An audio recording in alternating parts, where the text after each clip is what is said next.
conditions here across the central U.S. and including here in Mississippi and the northern, really half of the state of Mississippi. We've talked about the last couple days here in the Room to Room Weather Center. Let's talk about that potential, what we expect as we go throughout today and into tonight. I'll make sure to get a push notification going to all those folks there on the app. Make sure they're aware that we're live here for a moment to kind of talk about this and give folks a moment or two to kind of get in and online with us as well. Okay, so here is our severe weather risk, our damaging wind risk today. The overall severe weather risk, typically we get an update from the Storm Prediction Center in Norman, Oklahoma at about 11:30. They're running 23 minutes behind on that. That usually means they're going to make some kind of alteration. It's a very kind of complex setup for severe weather next couple of days because one thing relies on the next, which relies on the next, which relies on the next. And so the severe weather risks, I'll kind of go over the generalized ones and we'll kind of drill down from there. We're going to have thunderstorms pop up this afternoon. The quantity and intensity varies wildly depending on our projections on how many we'll see. We don't have high confidence on how the projections, the high resolution ones are handling it. So we're going to have to drill down, I think, a little bit more into the individual components to a certain extent. That would be one of the factors that kind of helps us look at this. But the severe weather risk certainly is a little more focused to the north of us for tomorrow, for today. And for tomorrow, as you can see, we're kind of in the middle of it. But this large yellow area should instantly tell you there's going to be a center of the bullseye. We'll look more at that coming up here in a few minutes as well. Appreciate all of y'all for supporting us on all the different social medias and every place else where we do this. So let's kind of dig in here to what we can expect. Okay, so let's, again, start today. Back to our severe weather risk. As you can see, the bullseye of that risk is to the north. Damaging wind, the reason for largely the highest level risks. In saying that, though, when we look at the, what we call, I guess, significant wind damage setup, where we're talking 70 plus mile per hour winds, 75 mile per hour winds, that's not what this is. This is sporadic 60 to 70, and the most likely impact to knock down some trees, knock out power, that kind of stuff. When we look at the hail threat, that is kind of bullseye more to the north. In saying that, still a potential to see significant and higher end hail deeper into our area. I'm going to show you the tornado threat real quick on this as well. And we're going to come back to this once they actually put out the updated outlook, which should come here in the next few minutes. And while, again, the tornado threat, the odds of seeing it, the number of reports, not necessarily going to be extreme on this one here. There's still that potential we could see strong tornadoes within this zone as well. So the takeaway at this point being that we do expect things to get a lot more interesting and potentially a little more rough as we head into the overnight time period tonight and into tomorrow. So our pattern remaining pretty active, unfortunately, going over the next few days here. That's just kind of the way things will go. So let's kind of walk through some things at this point. Not much out there. A few storms developing back to the north and west out there closer to the Memphis area, but again, just kind of sporadic in nature up that direction at this point. When we look at the fuel for thunderstorms, what we call the dew point, a measure of moisture based on the same scale as the temperature, there's a pretty good amount of fuel out there right now. We have, somewhere in the lower to middle 70s. I want to check to make sure actual observations match that. Give me a second to hit a couple sky cams here for a moment just to double check that. Our sky cam there out in Oxford, again, cloudy, 81. That dew point, see that dew point there not showing as high as it did on my last graphic a second ago, showing up around 66. Let's double check Pontotoc there, a little closer to the east. We show that dew point up there, 68, a little higher. Tupelo, we're sitting right around 68 degrees. Let's head back out here in the Delta. That camera definitely moving on those south winds. Brought to you Mitchell Cunningham Bowling camera there in the Tupelo area. And then Greenville, that's the number we're watching there at 70. So more fuel out in the Delta. South toward Rolling Fork, similar look. I'm going to guess about pretty similar number as well. Let's check that. Yeah, 72. So you see how those numbers are a little higher down there? Deeper into the Delta, that is that fuel working northward that will help to, help those thunderstorms produce what they're going to produce. So that is what is moving northward here. That's what's clearly going to feed all that severe weather up there into the plains. So let's clear that off. Look at the fuel another way that we kind of look at this, which is we call CAPE. convective available potential energy, what this is, and I just typically just describe it as fuel. Fuel like this is a combination of heating and moisture that kind of gives it what we end up having with it. As you can see, that fuel solidly in through the central U.S. here. We see those white returns. That's where it is at extreme levels, really kind of focusing locations. You can see back to the west of us. For us, you can see where it's just a little bit lower down here, closer to Jackson. That is where we have some isolated showers and thunderstorms trying to pop up. And that little hole you see up there, up toward Boonville, another example of where that is the case. So a sign that we're going to have additional thunderstorms really developing next few hours here with these. Give me a second, double check the chat, make sure we're all good there. Appreciate everybody for watching in all the different locations of where you are watching us this afternoon, or I guess late morning and going into afternoon time period here in the next couple of minutes. Okay, so fuel will remain elevated today, and so there's plenty of that around. The question is what will initiate the storms? Notice how the fuel becomes a little bit more lacking here for location, just because of the way the atmosphere is largely structured here. Forest back toward Philadelphia and Kosciuszko, farther east, that fuel more limited as we go throughout the afternoon and into the early evening, but remains substantial out here into Arkansas. It's part of the reason why we expect that thunderstorms will probably develop west the strongest and then try to move into our area overnight as they eat in that fuel. But there are locations here closer to the Alabama state line where that fuel is more limited. And so as those storms progress eastward, will hopefully weaken. I think that limits your potential again. That's why we have a more limited risk for severe weather for you in Amory or Columbus or Kosciuszko or Philadelphia or Canton or Madison versus what we have back to the west and northwest. The fuel is, for you, the limiting factor.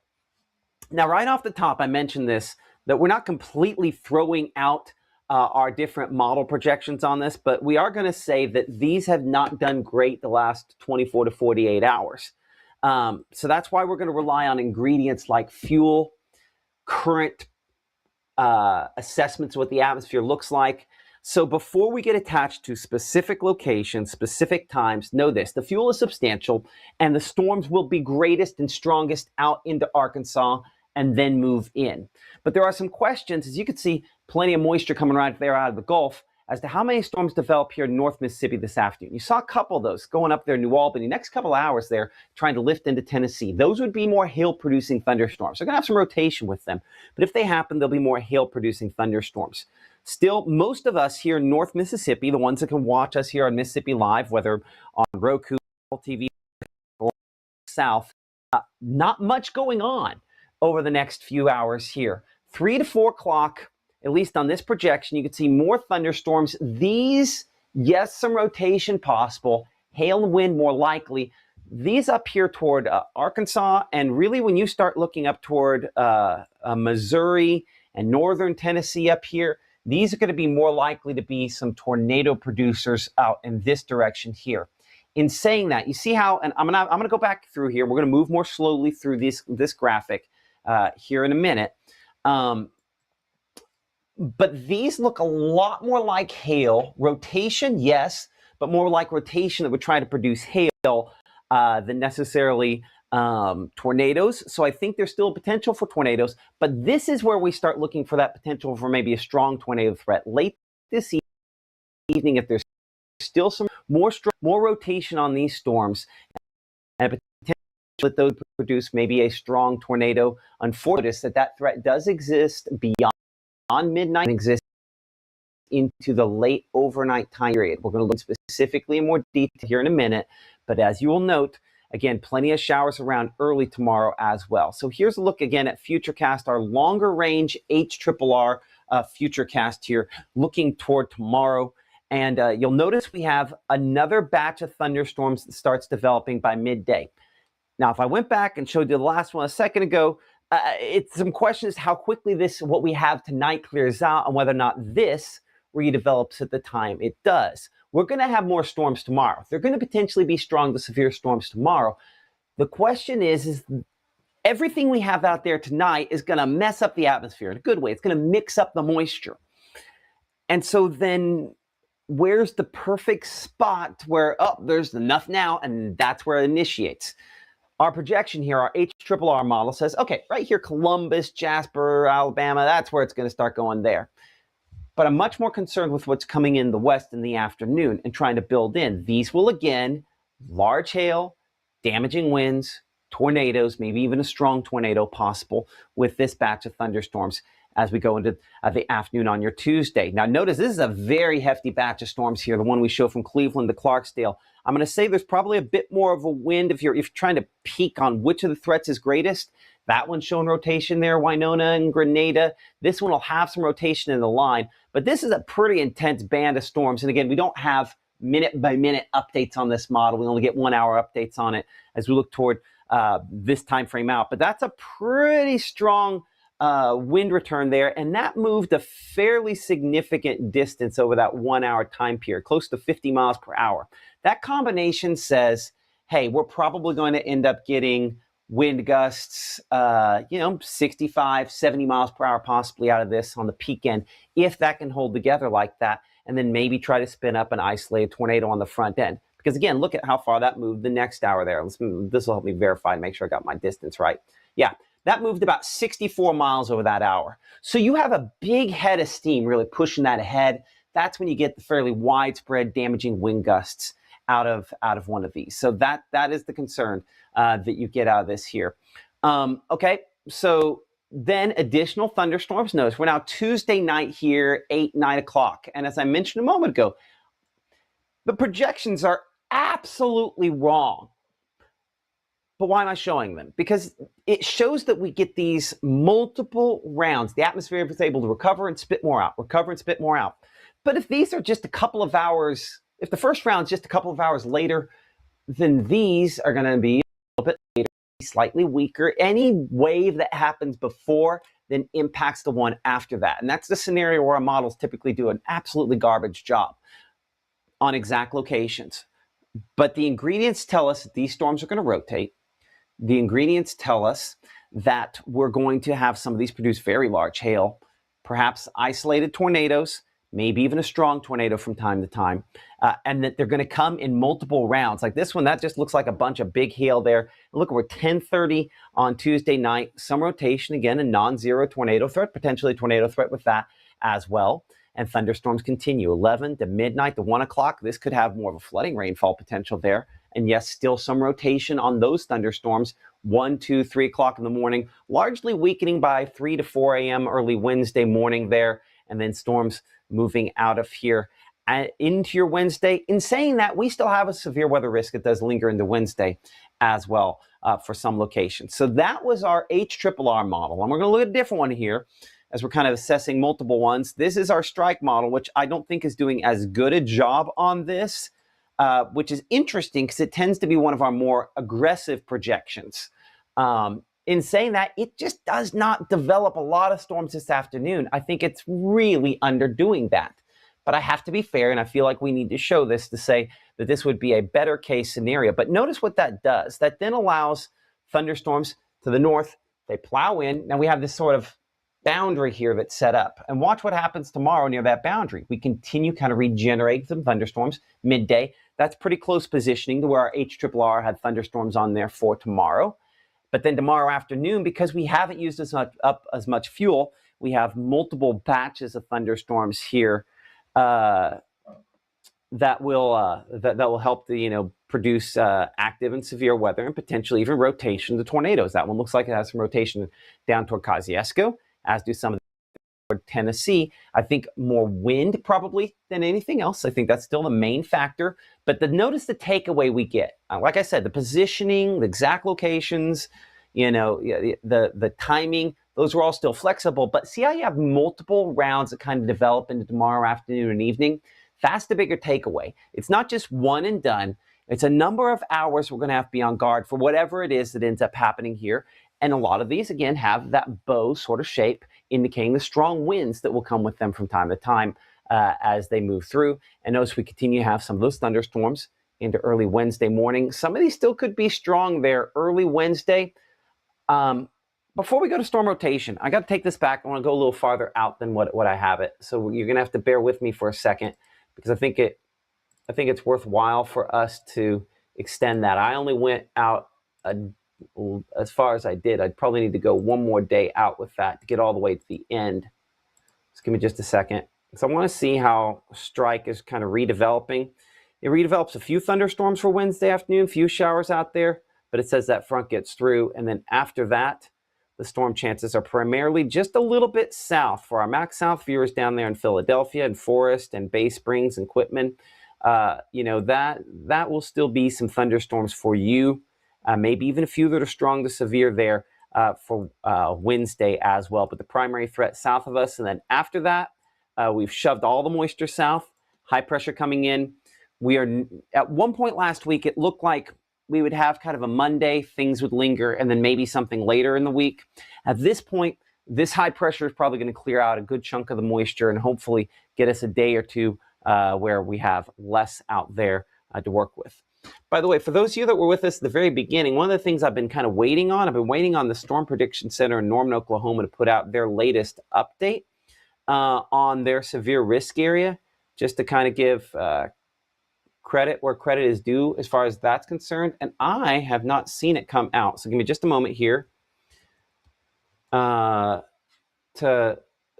double check that. I see the graphic is out. I do not, because the graphic's on right there. Give me a second. For one reason or another, it has not hit like it's supposed to. So I'm going to have to hack into what they do. So give me just a moment. Hack being a relative term here, as we just described the previous outlooks. And I'm just going to try to pull up a specific outlook time. That should be 1630, 630. There we go.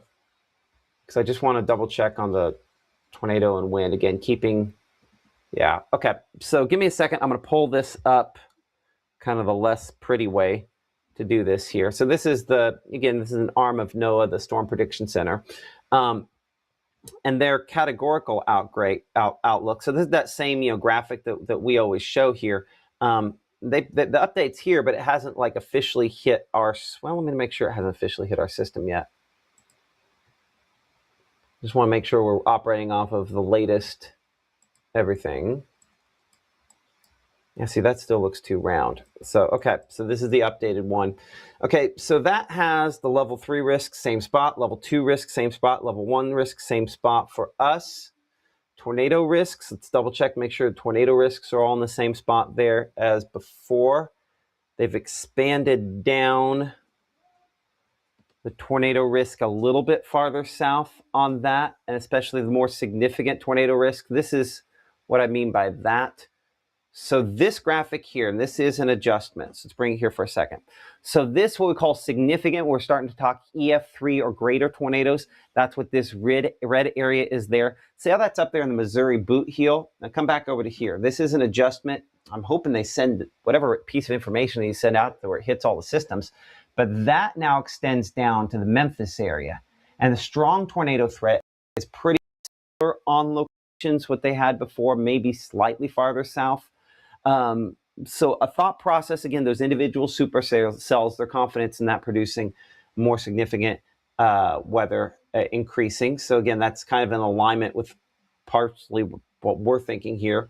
The wind risk, I'm going to double check their peak wind risk on that, make sure that's similar. That's exactly the same. And then the hail risk and significant hail in particular, let's double check that. The significant hail risk, that is pretty much exactly the same. Yes, okay. So tornado risk in particular, the only thing that they adjusted farther south. Okay. So let's now look at storm rotation. First takeaway, number one, that's as I show you this, and this is what we're going to talk about on this quite a bit. Models are, when you start initiating a first storm, especially farther east where we're at, that can become a little bit tricky. Model has rotation, right out the gate there says, hey, some producing rotation. Certainly to the north, much more likely to have that than we are down here. The south end of one of these situations, one of these setups is always kind of the trickiest part. How far south, how quickly south, does it even truly develop on the south side? Did I put 0 pause points in there? Okay, let's come back and then let's drag it through. So this is the very latest HRRR model, comes out once an hour here. And so this says, hey, we should already have, by 1 o'clock, a couple thunderstorms developing out there. Let's take this down to forecast hour 0 and see where it depicts. It says, okay, those would start going Ecru to Hickory Flat and up toward Memphis right now. So let's just make sure that that's not true. That's always a good, I think, foundational point for us to start with. It does have a couple of isolated storms out there in the Delta. Those are not particularly tall or strong or anything concerning on that. I'm going to check what we call echo tops, so we get an idea of how tall they are. 35,000 feet, probably not all the way through enough to really break through, but let's compare that to 1 hour ago when there's nothing. Okay, so those are getting a little stronger. Let's look at the visible satellite. That will help us to assess the likelihood of those. Really, those have a little ways to go before they get going. I'm going to put this to a 1 minute and a 30-minute loop. Okay, and that's as fast as it goes right there. Okay, give me a moment. So that's where we have those initial storms. They're everybody good in there? Okay. What I'm looking for here, see how these dots right there are moving more southeastward? I'm looking to see if we can have a convergence zone. If we have a convergence zone, maybe even look at some of these clouds down south there, merging into it. I run out of data right there on this. Because we have the individual bands like this, right? You have the cross banding. I don't have a well-defined area up into this converging ahead of this there. So those storms are getting stronger. I don't know that they're going to get as strong as the model is indicating they will, as our HRRR futurecast is indicating they will over that time. So let's look here at the progression. So there we are, looking towards, say, 1:30, 2 o'clock. You see how that has that storm get really pretty hefty. So we will know within about 20 minutes whether or not it's going to be on that trajectory. Even then, I think the rotation that depicts there is probably producing hail more than it is tornadoes. But again, there's that tornado threat that we'll watch, but that's my initial, knee-jerk reaction looking at what I saw a moment ago, and those look like hailers. Few storms up in northwest Mississippi, 3, 4, 5 o'clock. Not as much rotation on that batch there as that initial one had, but then it does depict a little bit more, but it doesn't prove to be super long lasting. Let's watch these down here south of Greenville toward Natchez and Vicksburg. Looking at the rotation there. See, those are a little bit stronger. We're going to address these multiple supercells, multiple rotating storms up here in North Mississippi in a second. Because as you can see, a couple of those get pretty hefty. Okay, first little takeaway. One interesting thing, watch how these storms there, watch, I'm going to put my finger right there at Pine Bluff. I'm 8 o'clock, 9:30, 10, midnight. Yeah, those eventually expand eastward. But there's a time where they just keep reforming at the same spot there. That's weird. That doesn't always happen like that. I don't have an exact answer as to how I feel about that yet. I'm going to look at the whole picture here. We're going to come back on my feeling on that. It's interesting, though, that they also produce very little. They produce some rotation initially there and probably just a ton of rainfall and really beat somebody up with some hail. God, is that all the same storm? Okay, those North Mississippi storms we're going to address here in just a second. Yeah, and then storms continue overnight. Okay, yada, yada, yada. Okay, let's change the time here and go to 18 hours. Okay, let's look at these specifically up here and how these play out. This is going to be worth us going a little too nerdy on to understand what ends up becoming one of our more significant threats. Okay, so this shows 5 to 6 o'clock. Some of these storms get going. There's quite a few. I mean, this is a lot of different storm cells over a short area, right? That's not a large distance there between Ecru and the Tennessee state line. I mean, not to have 4 different thunderstorms in there, all producing a little bit of rotation. So typically when you have a lot over a small area like that, typically we're all fighting for the same fuel. And if fuel is the limiting factor, as we talked about, there's usually not enough to go around. So you get one that becomes dominant. You can see you go to a half hour later there, and now these two have already become dominant, and those two are weaker. This one on south end, clean inflow, that's going to make that healthier. We head towards, say, 7 p.m. You can see that has that storm doing something, right? This is one of those tracks that we look for when we're looking at one of these and we're saying, okay, what is a scenario where we have enough rotation, enough shear that we start to get concerned? This is one. That's quite a bit of rotation. So we're going to look at a sounding with this here in a minute. We'll go real nerdy on this. I think we need to. But that's one of those that, for that hour says, hey, that could very well produce at least very big hail or potentially a tornado and damaging winds, obviously. But that's where that potential tornado and strong tornado risk occurs. Now, notice how that storm, this always shows where it moves over the course of the hour. So you can think of it, this is like the track over the course of the hour if you're following the movement over that hour there. So this is 7:30 a second. Next time I move this, you can see how that storm has progressed there toward Belmont. We're going to see where it is after the I guess, accumulation of rotation for that 7 o'clock hour continues. Yeah. And you'll see there that it has that continue hour to hour. That is always our concern. When the rotation track is on there for multiple hours and continues, that's one of them that is stronger and more likely to produce not just a tornado, but a strong tornado, if that were to be the case. And so, again, don't take this to the bank on the exact location. As I said, the models are presently garbage on where they're depicting the exact spot.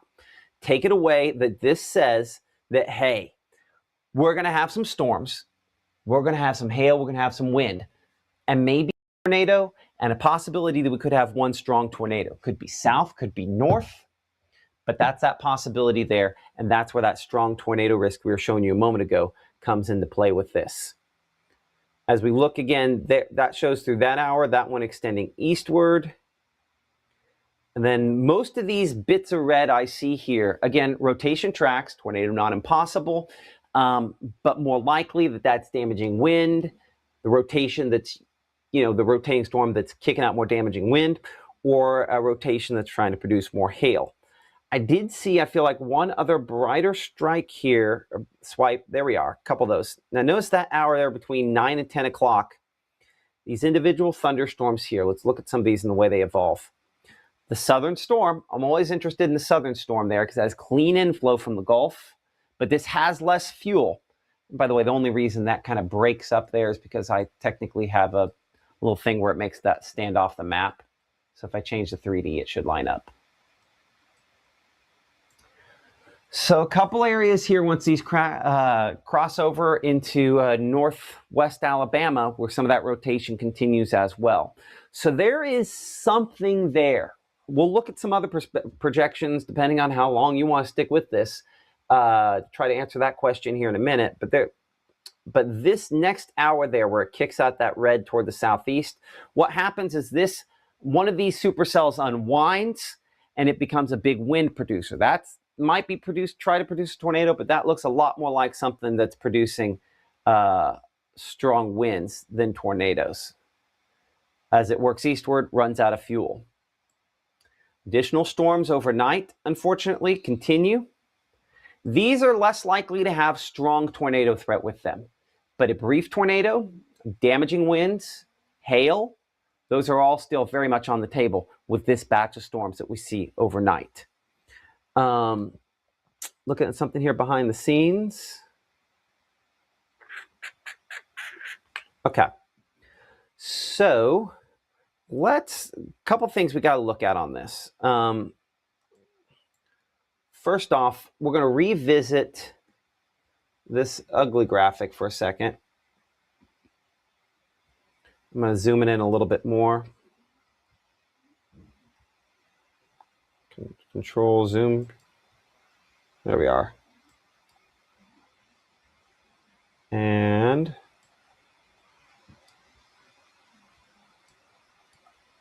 I can show it in our system, but they have not officially sent it out, which is really odd.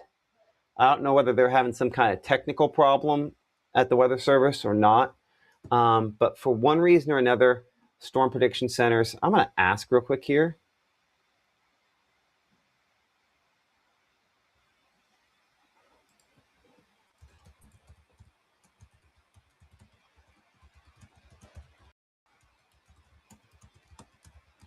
Is there a problem with the dissemination of the SPC?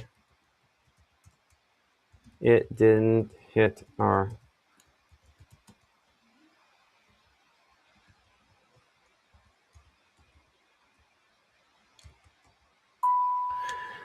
Okay, so back to this. This is the tornado risk today. And the thing that, again, caught my eye a second ago is the expansion of this. I know there's a lot of stuff going on here. I think it's a lot cleaner when I can show it to you this way, which is showing the risk area in, I guess, more the typical way, which is this, where the odds of seeing something, there we go. That just hit.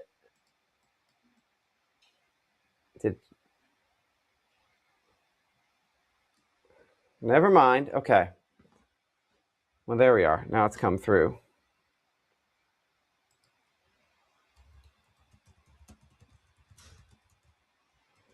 Okay.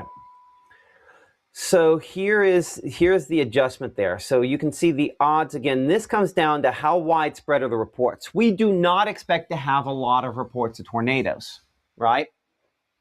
The concern is more this, the fact that we could see a strong tornado potentially. So while the overall tornado threat,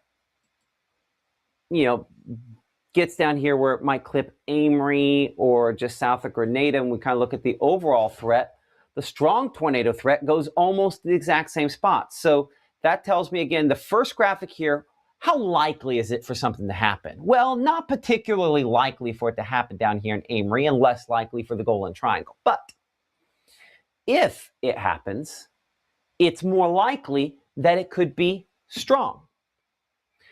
And so that is always, a communication problem that we run into, is when you have the potential for something strong, even if it's not likely. And so, yeah, still showing 8 a.m. update. Yeah, so these are, I'm talking with the storm chasers. They were having the same issue that we're having there, where they haven't pushed it through. We finally got the update on here, though. And let me show the hail. I want to see if that hail hasn't adjusted. Nope, hasn't changed at all. Okay, so back to this. So this is the concern, is that we could see a strong tornado, even if the odds of seeing an individual tornado aren't as great. Said it like 3 different ways. Hopefully that makes sense. So I need to look at a few things on this to see if maybe we can pinpoint a little bit better. I'm going to go to something we don't show all that often called the water vapor. It allows us to kind of look at moisture in the atmosphere. And in particular, it allows us to look for these little mid-level waves of energy moving through. Let's make this a 6-hour loop. Let's do 10-minute data. Let's start that loop in here. So the ripples you see back there, again, hitting some of the elevation. I'm looking to see if there's any maybe extra little push here, extra little short wave. What I'm trying to figure out, this is a 6-hour loop, and if we're thinking ahead, the HRRR had those storms that were producing that strong tornado in. Let's double check the time on that one more time. Let's get it right here. So somewhere in that 6 to 7 time period. Getting going maybe a little before that. Okay. Let's come back here and let's see if there's something potentially obvious. Looking west there, and we're going to back figure how long some of this moves. Okay, so give me just a second. So over the last 6 hours. Okay, so basically if you look at what's there in, say, watch what eventually gets to there, right? I'm trying to back figure over the last 6 hours About how far that wave moved, right? And I would put what's producing that there was about there. So over the 6 hours, it moved from point A to point B, right? So assuming a similar speed in the upper levels in logic, let's see if it's obvious what, I mean, and you can see back there toward, well, I mean, it'd be the same spot, wouldn't it be? 6 hours from now, it'd be Texarkana, about the same locations there. Let's see if we can go higher resolution than this. Meso 2 kilometer. I might not have a good meso region that shows that. Yep, there we go. Okay, and now let's put this on 5-minute data and make this a 2-hour loop. Let's try that. Okay, so yeah, you can see what that is there. So now let's check and see if everything else is going to verify with that. Let's go nerdy. So again, I would say this real quick. Peak time frame where we have concerns if we're going to see something strong is going to be this evening, late afternoon, evening, early overnight period for the northeastern portion of the state. It's still possible something strong in the western portion of the state after that, but the northeastern portion of the state, that's when I would say our odds are greater that we see that. Pull up weather.cd. And we'll see if we can pull up a sounding for you. Basically, what a weather balloon would look like as it went up. The reason that's important, that gives us an opportunity to see a better understanding of why the projections go as aggressive as they do. And again, you can join the conversation here. I apologize that I am dominating the conversation. Sometimes that's what I do. How bad is it tomorrow supposed to be? Someone was asking. Tomorrow, again, we have potential for severe weather, for tornadoes. I'll show that here real quick while I'm getting this other thing set up behind the scenes. There's your severe weather risk for tomorrow. Tornado risk, while maximized to the west of us, does include parts of the area. Damaging winds, the most likely impact that we could end up seeing. Large hail, though, very much a possibility as well. But damaging wind, the more likely impact that we end up having for tomorrow. Okay, now let me... 15Z. We're going to assess this. Okay, get ready for Nerdcast.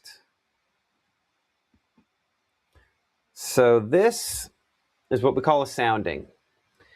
And it might mean very little, but to a meteorologist allows us to get a concept and understanding of how the atmosphere looks like above us, all kind of at one spot. We're going to go forward to, where are we at here? Generate new sounding. So this would be looking, what, about 3 p.m.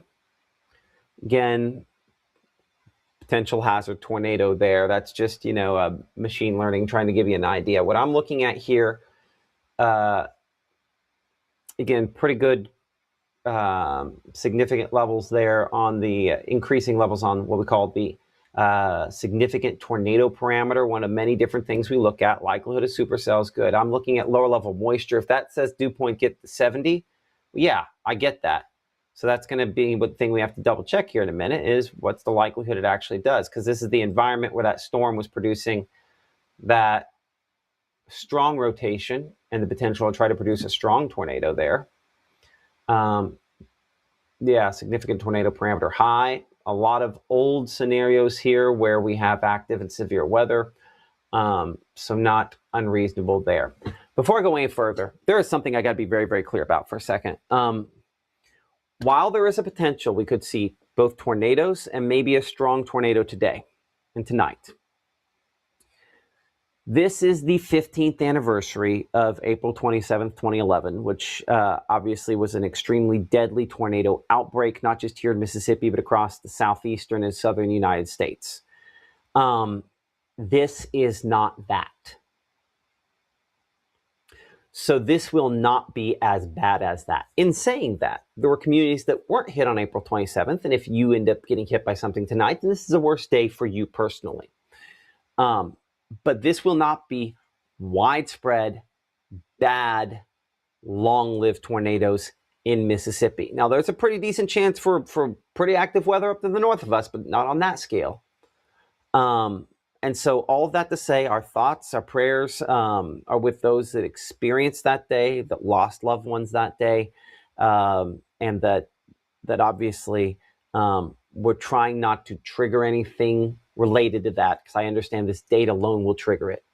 So while, yes, there's a potential for tornadoes tonight, and late this afternoon and tonight, and another chance tomorrow, this is not on the level of those big outbreaks. For us, it's a more significant opportunity for severe weather to the north, and we could still have tornadoes and strong tornadoes here.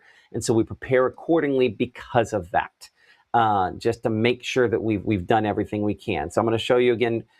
I'm going to keep looking at Nerdcast here in a second, but now is the time before anything forms to sign up for Weather Call, to make sure you know if you need to get to that safe place. That QR code below me shows you how to do that, gives you information. It'll call you if tornado warnings are issued, call you back if tornadoes are confirmed. And a phone call matters in 2026, because when my phone rings, it goes off. It's been silent the entire time I've been here. But if someone were to call me, my phone would start ringing. It's a disruptor, and it can break through Do Not Disturb as long as you put it as one of your favorites there. So pick up Weather Call, and at the very least, you need to also consider, building your layers of armor, which you never want to rely on just one layer there. So Weather Call, the Mississippi Live Weather app, will give you early alerts looking at rotation and thunderstorms. It does extra alerts for that. But if you have all your alerts silent in the middle of the night, that does you no good, right? So build up those layers, multiple things that you should do. If you have one of these, you probably need 2 or 3 more. And look for us on all the different platforms, especially the Roku, Fire TV, as well as Apple TV. We're on those. You just search for Mississippi Live on there to find us on those. Okay, so back to Nerdcast for just a moment here. Before we do, I'm going to put up one other thing about storm shelters. We have a list of storm shelters in our area in the northern part of the state. You can obviously see that next to me there. That is meant for just not decorative purposes, but ultimately showing that. But the reality on that list is that if you go to our app, look for that logo there, and appreciate Lee's Storm Shelters for sponsoring this. These are public storm shelters that in your community, if that's something that you need, something that you want, you can find those there. So full public storm shelter list there on our website, msliveweather.com, or if you open up the app, it's right there as well. Just look for the yellow Lee's logo in the storm shelter list. There's something on the panel on the left as well. All different things that hopefully will be helpful for you. Okay.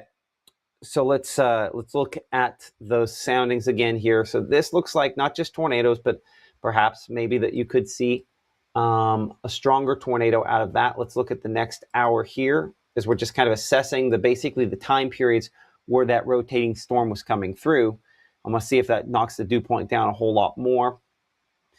Does maybe just a little bit. So yeah, I would still say tornadoes are a possibility out of this. And that's the reason why it's looking at it. So the limiting factor is going to be moisture, which again comes back to fuel. So now let's continue Nerdcast, and let's look at the lower level moisture on this and see if it verifies with what we have out there right now. So let's zoom this in. So I'm looking up here in the northern part of the state. Actually, I should be able to, no, ignore that. Apparently I have that on the wrong screen. Let's move that over there. And COD zoom. There we go. That zooms it in close enough that you guys can see it a little better and I can see it at the same time. So I think the moisture is a little higher than what the model is anticipating. That's not a good sign. Well, let's double check that. Hold on, let's double check that. Because showing the moisture a little bit higher than what the model was showing. So let's come localized here. We're going to add in station plots and counties. Then we're going to change our, there we go, that'll make it darker. Okay, so low 70s there. Oh, that zoomed way in. I didn't realize we're quite zoomed that far in.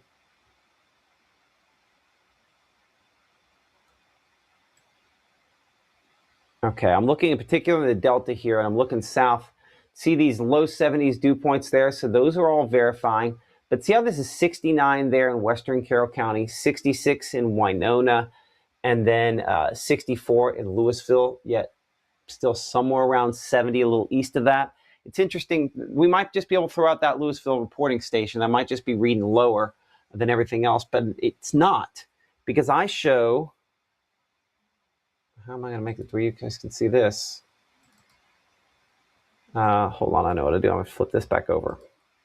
So I'm showing these mid-60s dew points right there, right?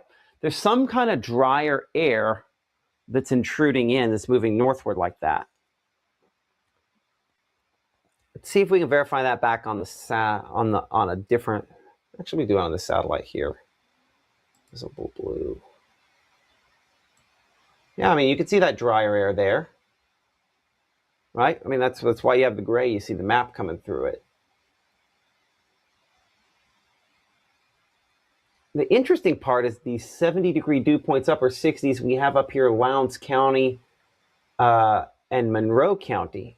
I'd have thrown the Monroe County one out by itself. But we have upper 60s there, and then upper 60s, low 70s farther north. Interesting. Huh. Well, so that's not that far. I'm just going to keep clicking back here for a moment. Not that far removed from what we were showing a moment ago, just looking at the moisture on this. See that, but that has that little ball of moisture kind of mixing out pretty quickly. Let's go back there. There we go. Has that purple mixing down pretty quickly. And then this is where we have very limited fuel there, 3 o'clock farther east. So that's what it does. On the one storm, it gets attached to the edge of that moisture there. The question is do we really going to have a place here where that moisture really kind of peels off and that storm's able to maintain itself? That might be a bit of a tough task.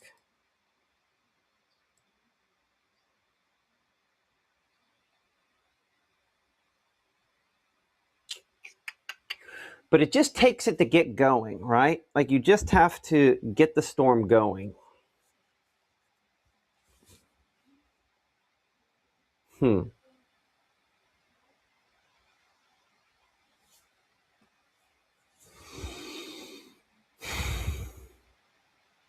I don't know. That's interesting.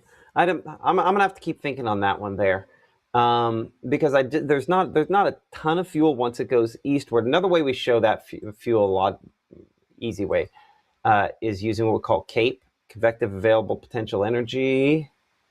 I think, and you can kind of see it there still. And you'll notice how as we go late this evening, that fuel, everywhere you see these lines, the atmosphere is probably too stable to develop something. But there's just that one spot there where you may have just enough fuel at just the right or wrong time, depending on how you look at that there, to kind of maintain that storm. So this is important for forming storms. And you notice there'll still be forming storms out here into Arkansas. And then as they move eastward, they have to maintain themselves. You can maintain them. You can maintain them even beyond where you can form them. It's like it takes a certain amount of energy to get your car up to highway speed, and it takes less energy to keep it there than it did to accelerate. That's why you burn all your fuel on the acceleration and the as opposed to maintaining it, or you can burn a lot of fuel just going right up to full speed. Okay. So let's back up here. Let's go ahead and work our way toward a wrap up here, so we can kind of explain everything that we've decided, thought through, and you can expect. As you'll note here, our severe risk has evolved over the course of today. At midnight, hours ago, that'd be about midnight there. The severe risk, level 3 at highest. This morning, upgraded to level 4 for locations around St. Louis, and the expansion that we saw. Oops. Pull this up on here. Okay, there we go. So here is our risk, and I'll have it to where we can kind of see all of our locations here. So bullseye of the risk as it started off this morning, up to the north. Expansion, including this expansion of this level 2 risk down as we went through the late morning, further expansion southward on this. The main thing that has changed of interest to me from the beginning is going to be the tornado threat. That's not to say that other threats aren't significant, but the tornado threat has seen an expansion, and not as much here. We have seen expansion in the tornado threat southward with the morning update to include really the northern half of the area under that either level 1 or level 2 severe weather risk. And that means the number of tornado reports should remain fairly limited. But the bigger change, not necessarily when it was expanded southward a little bit, but it is this, the significant tornado risk. This is as it stands now. And this is how we started the morning. So confidence has increased in the potential for significant tornadoes, and even closer to us, you look at this brighter red here, that'd be level 3 or greater tornadoes, EF3 or greater tornadoes, as far south as the Memphis area. Not impossible to see some expansion beyond this. The only reason this doesn't extend farther south is because confidence in the actual storms developing is not there, right? It's not as high as it could be. If we can get a storm to develop and we can get it to deepen and strengthen, there's definitely potential there could produce a strong tornado. But thankfully, we are still if that storm develops and not when that storm develops. Now, we have some little storms here. These are not particularly strong. When we look at lightning strikes, we've yet to have any. So maybe calling them storms is premature. These are going to be testing the atmosphere. These are, if they initially produce something, would be more likely to produce hail. Let me stop this. I have this set on a 12-hour loop. Let's bring it back to a 1-hour loop.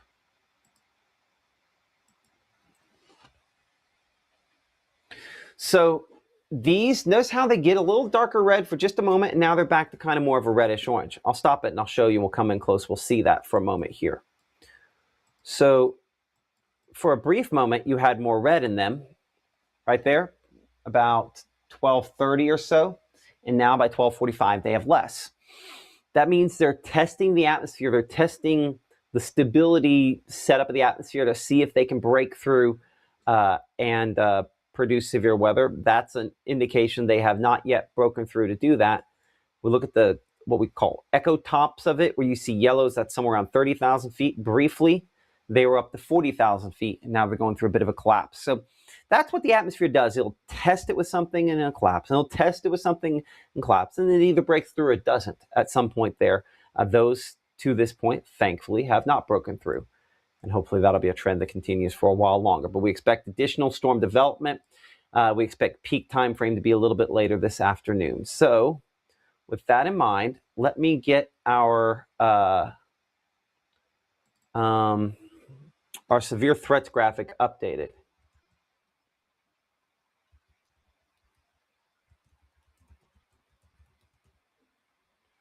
Damaging wind gusts.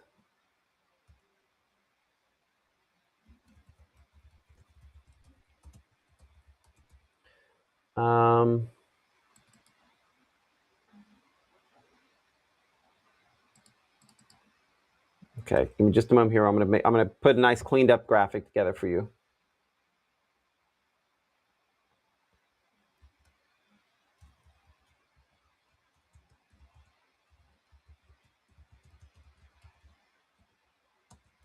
Okay. Now I think we've got that cleaned up and ready to go. Let's go ahead and plop that on here for you. Show prep. That's going to take me back to Cape, which is not where I wanted. I want threats. There we go. Okay. So here is our threats for tonight. And again, there will be additional rounds of storms. I say tonight, this basically between now and then overnight. And there'll be additional storm chances tomorrow, multiple batches of storm chances for tomorrow. So a strong tornado is possible out of what is not a high confidence scenario here.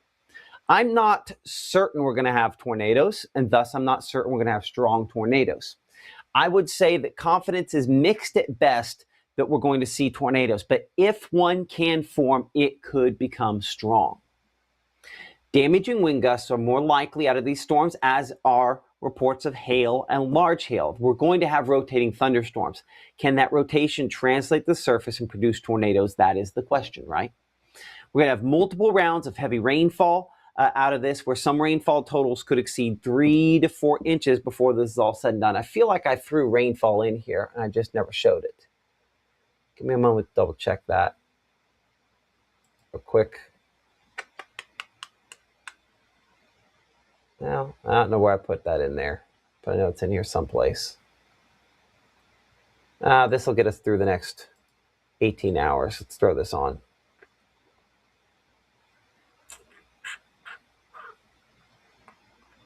I bet I threw it way at the beginning, didn't I?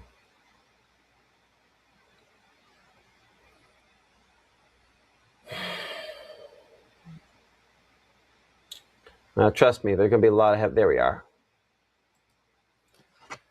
So again, this is just our HRRR model. I think I could underdo this just a little bit in some spots, but it shows, hold on, that's not the up-to-date version. We're going to show it a different way. We're just going to get it on the air and call it good so we can wrap this up. So rainfall today, tomorrow, through Wednesday, and a combination of over the next few days here, where in many spots it'll be in excess of 2 inches, if not most locations, which considering where we have been, hallelujah, amen, all right? Now, in showing this and in saying this, this is conservative for the heaviest spots. So this is, I think, good, does a great job of showing the kind of widespread scale, well, likelihood. Let's see, I have one other way I can show this. Let's do this.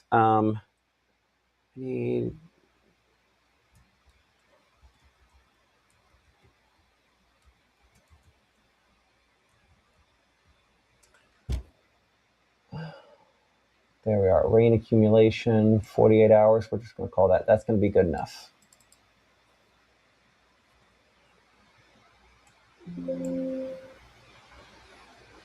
Okay, that's underdone. Way underdone in some spots. But this does have, I think, an important takeaway. Oh, DMA rain. Which you see that purple up there that I'm probably standing in front of?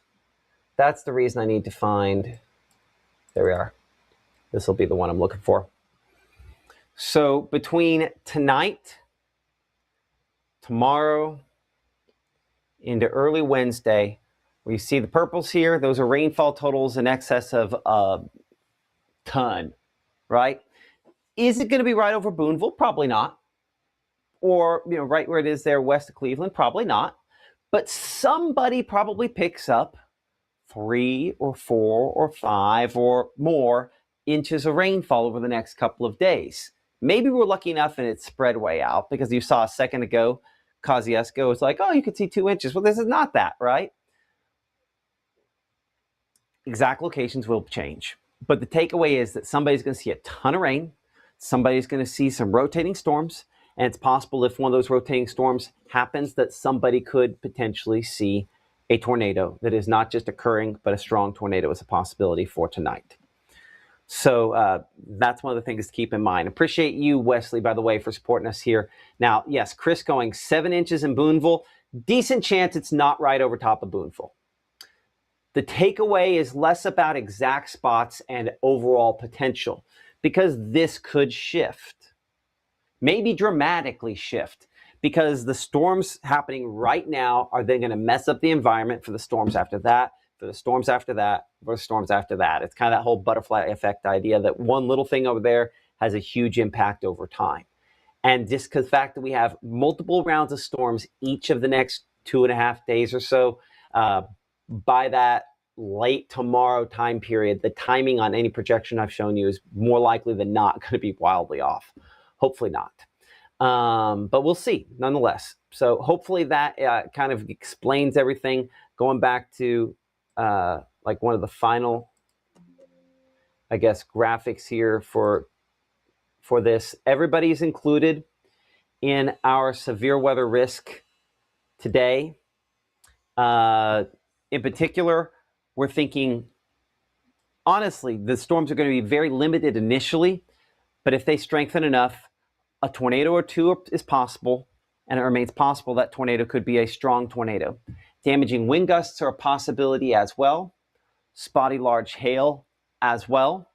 And then multiple rounds of heavy rainfall. That's wrong. Of all the graphics I have on there, that graphic's got to change. I did not pay close enough attention to that while I was doing everything else. I would say with all the rainfall, not just tonight, but looking the accumulated chances over the next couple of days, that graphic needs to be a little higher. So there we are. We're going to have that as, again, multiple rounds. I think some flooding rainfall in some spots, possibility out of this as well. Okay, so we're going to go ahead and wrap things up here from the Room Weather Center here for just a moment. If you don't mind, I'm gonna go ahead and pray and remind you guys while I'm doing this, there are some things that you can do to stay prepared.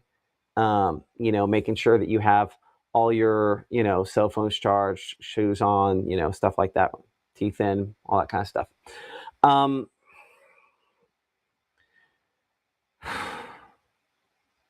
Dear God, protect us from this bad weather. Help us to be intelligent about the way we approach it, to not be fearful, but to seek shelter as necessary.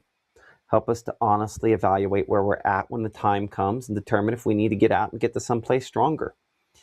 God, I know that you have our best in mind. And so God, give us the intelligence, the wisdom to be able to take care of ourselves and our family. Give me the words to comfort, not scare. And I just thank you for this opportunity to be here, to speak with them, and to continue to do this for them. All honor and power and glory are yours. In Jesus' name, amen. Okay. We will see you guys for our next live broadcast. That's going to be coming up tonight at 5 o'clock if we don't have some kind of a cut-in sooner, which seems like it's a reasonable possibility we could.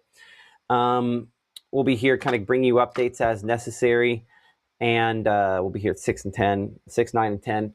Again, support those people that support us here on Mississippi Live, like Room to Room, like Mama Justice. It sponsors Mama Justice, Doppler Radar, and the many, many other folks that spend their hard-earned money to advertise with us so that ultimately we can provide this service to you.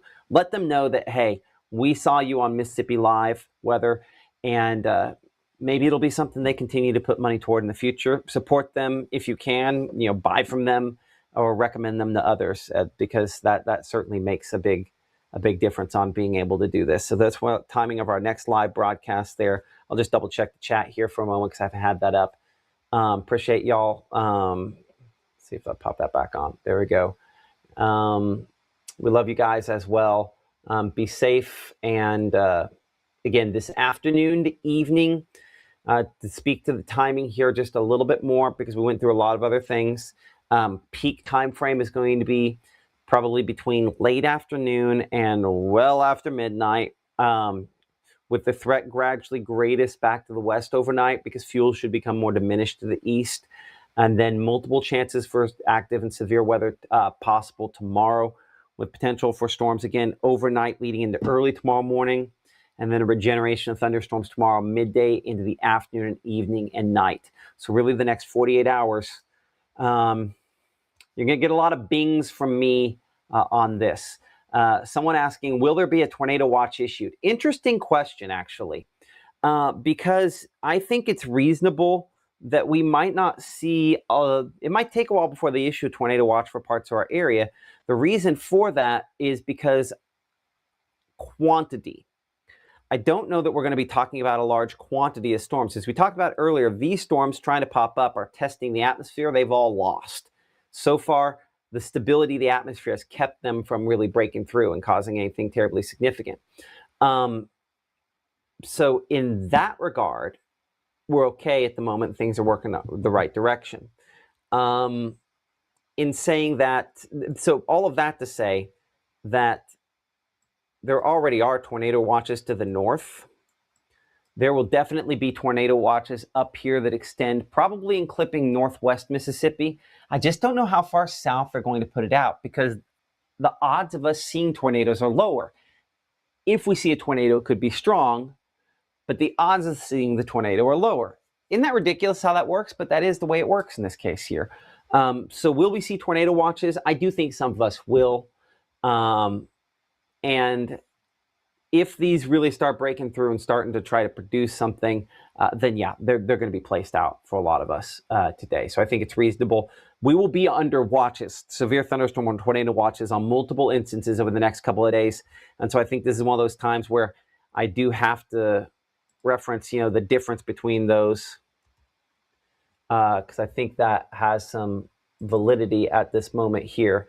So again, we're talking about severe weather watches. Watches are issued several hours in advance, cover large portions of the state, as we mentioned. So they last for hours. They're issued hours in advance, and this is where you need to be making sure you know what your plan is.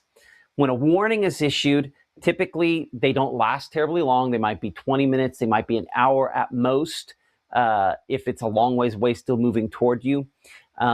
Portions of counties, in some cases, much smaller areas where we think it is currently occurring. That's where warning comes in. Where we think a tornado, for example, is currently occurring, that's when a tornado warning will issue. And of course, when those are issued, you take cover. When a watch is issued, in that scenario there, you need to know where you're going to go once a warning is issued. So this is where we kind of finalize our plan. We get within steps of our tornado safe place if necessary. And when the warning is issued, we need to be taking cover, hopefully in the safest place possible. And just a reminder, when we talk about that, again, about different unsafe places and safe places, first off, if you're evaluating your safe place, we're looking for a sturdy structure, a small windowless room where you can wrap up in blankets and pillows, basically protecting your body in some way, shape, or form, and then stay there until you could be given the all clear. And right now is the time we need to be making assessments on what are some unsafe places. And this is the reason why we want to get to that safe place beforehand, is because cars and trucks are the most vulnerable locations because it's easy for wind to get under them and flip them over. Manufactured homes have the same issue, and they are a great place to live 360 days a year.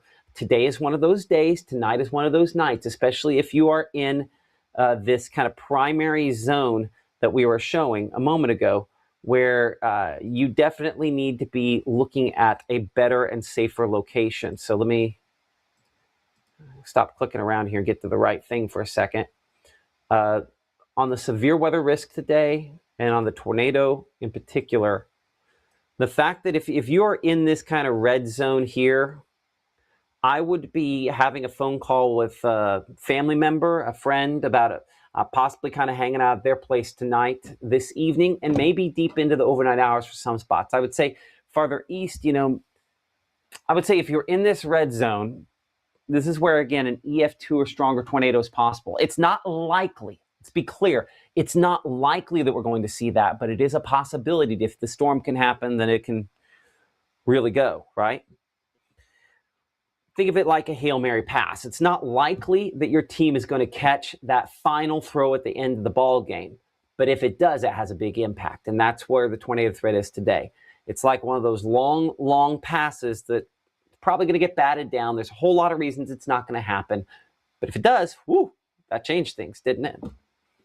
And so that's where things are with the tornado threat today. And that's the reason why we make that assessment, where we should go, cars, trucks, manufactured homes, not places we want to be. Open rooms, upper floors, rooms with windows. We want to be in a site-built structure. Someplace that has a storm shelter would obviously be great. I don't think you need to camp out at the